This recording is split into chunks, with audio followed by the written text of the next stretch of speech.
time management. Over the years, I've watched a lot of videos on time management. But in this video, I want to share 5 things which I still use on a day-to-day basis. So without wasting any time, let's get right into it. And I'm going to share the tactics and principles of time management which I have come across. And also do stick around till the end of the video where I show you how I use these tactics on a day-to-day basis.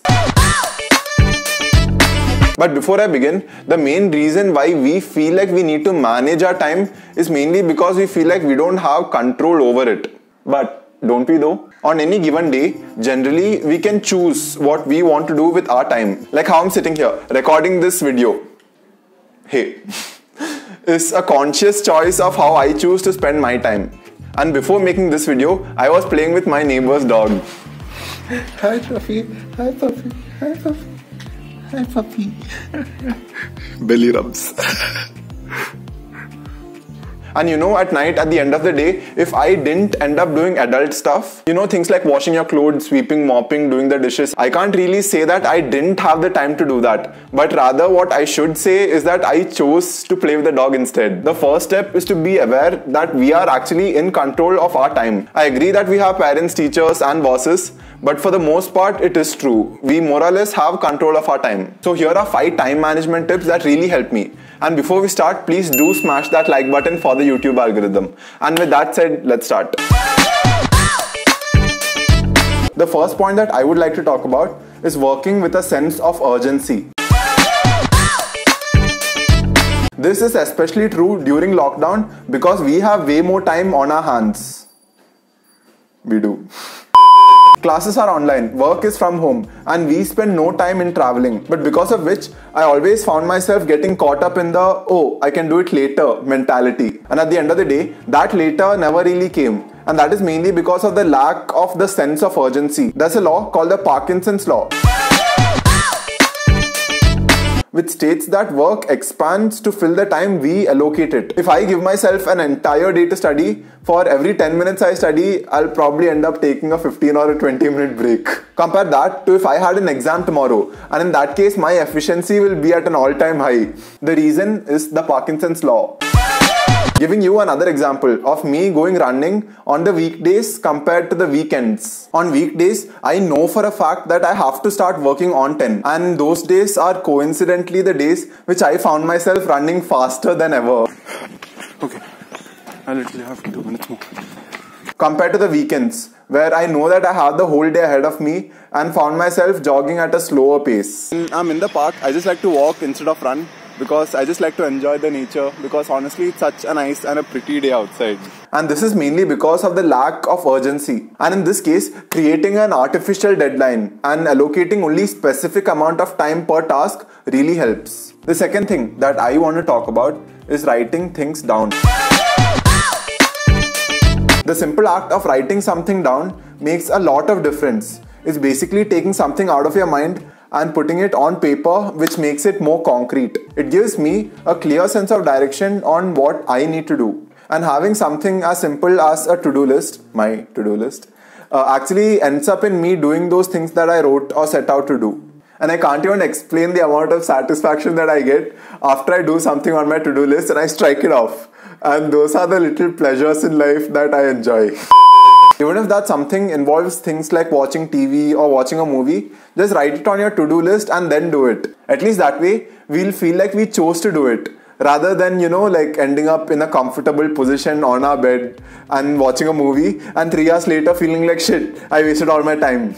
And making all that a part of your to-do list just gives you the feeling that you're more in control. And in the end, that feeling makes all the difference. The third thing that I want to talk about is keeping yourself busy. For me, doing multiple tasks throughout the day with greater intensity helps me be more productive compared to just doing one task or giving myself a lot of time to do one task. When I give myself only 1 hour to work out, I find that I push myself to the max. In that 1 hour, I try to get as much work done as possible. And in that case, my intensity of workouts are also very high.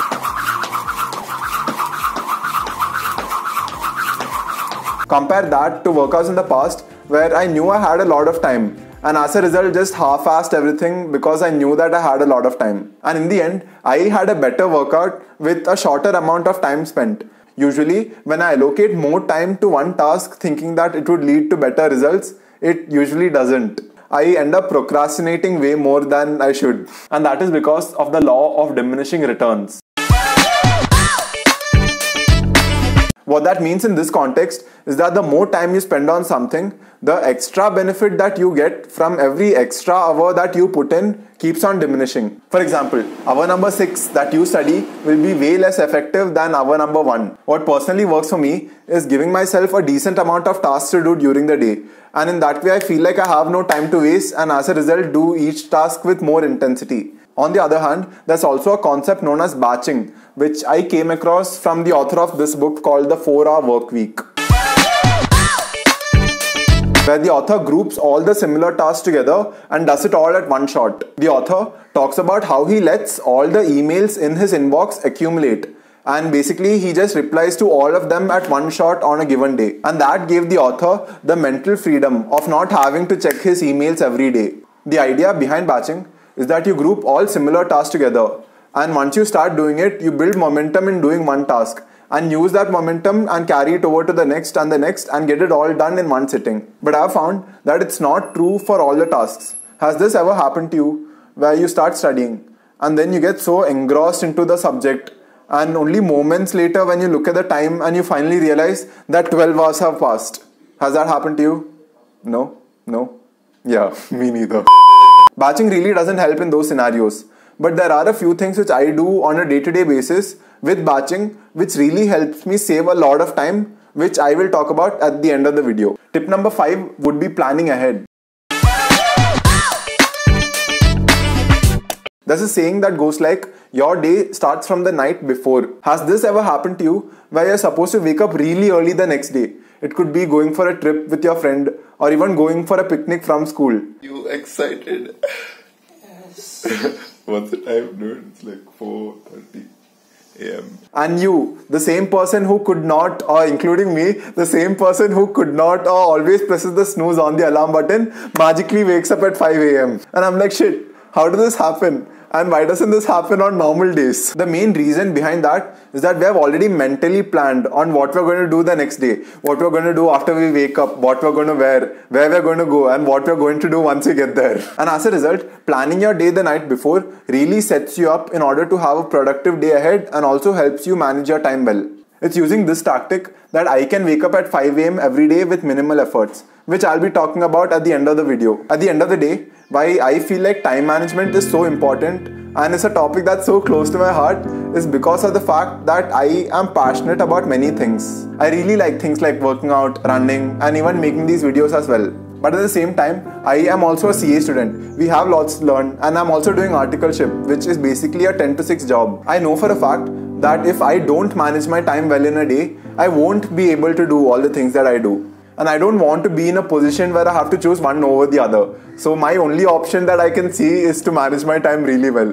Because otherwise, who else will entertain you on the internet like me? Okay, now I'm going to talk about how I use the techniques of time management that I talked about in this video. Because at the end of the day, no matter how amazing the idea and how efficient it is, it should be practical, right? Let's start from the beginning of the day and why and how I'm able to wake up so early. The only time I give myself time to script and edit these videos are 2 hours in the morning. That is from 5 a.m. to 7 a.m.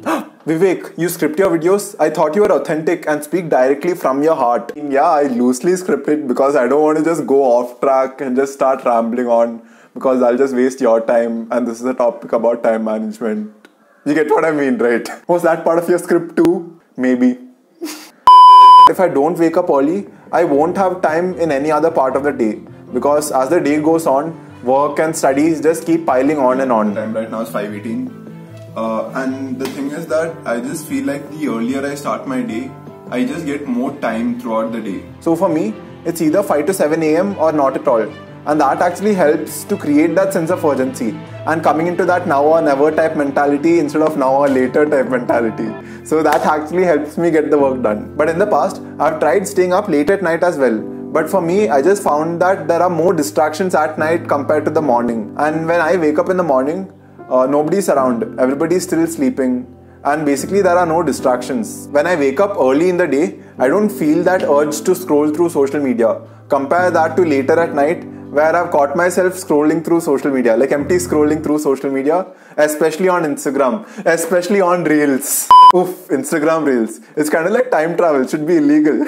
It's like you start off with one and then you just check your phone again and then it's like 1 hour has already passed. The other thing what I really like to do is writing everything down. I don't trust my memory, I write down everything. From what workout I'm going to do, to what I'm going to eat in a day, to how many hours I'm planning to study, and everything basically. And in a day, writing what I want to do in a day the night before really helps me give a sense of direction and no ambiguity basically. This is the 3rd year that I'm maintaining a book like this. It starts on November 20 and it will go on till whenever this book ends. Oh, on November 24th, I had a cheat day. And I was feeling really guilty after. I had 2 donuts, 2 puffs, 1 ice cream. And when it comes to batching, which is basically putting all the similar tasks together, I like to meal prep. Basically cook for an entire week in one day, which actually saves so much time throughout the week. I made an entire video on how you can meal prep, which I've made over there. Yep, that's it for now. Hope you enjoyed watching this video as much as I did making it. That's it for now. I already said that. Yep, I'll see you guys in the next one. Bye. Giving myself more time. Okay, ignore that. Me giving myself more time. Ignore that again. Okay, me giving myself more time.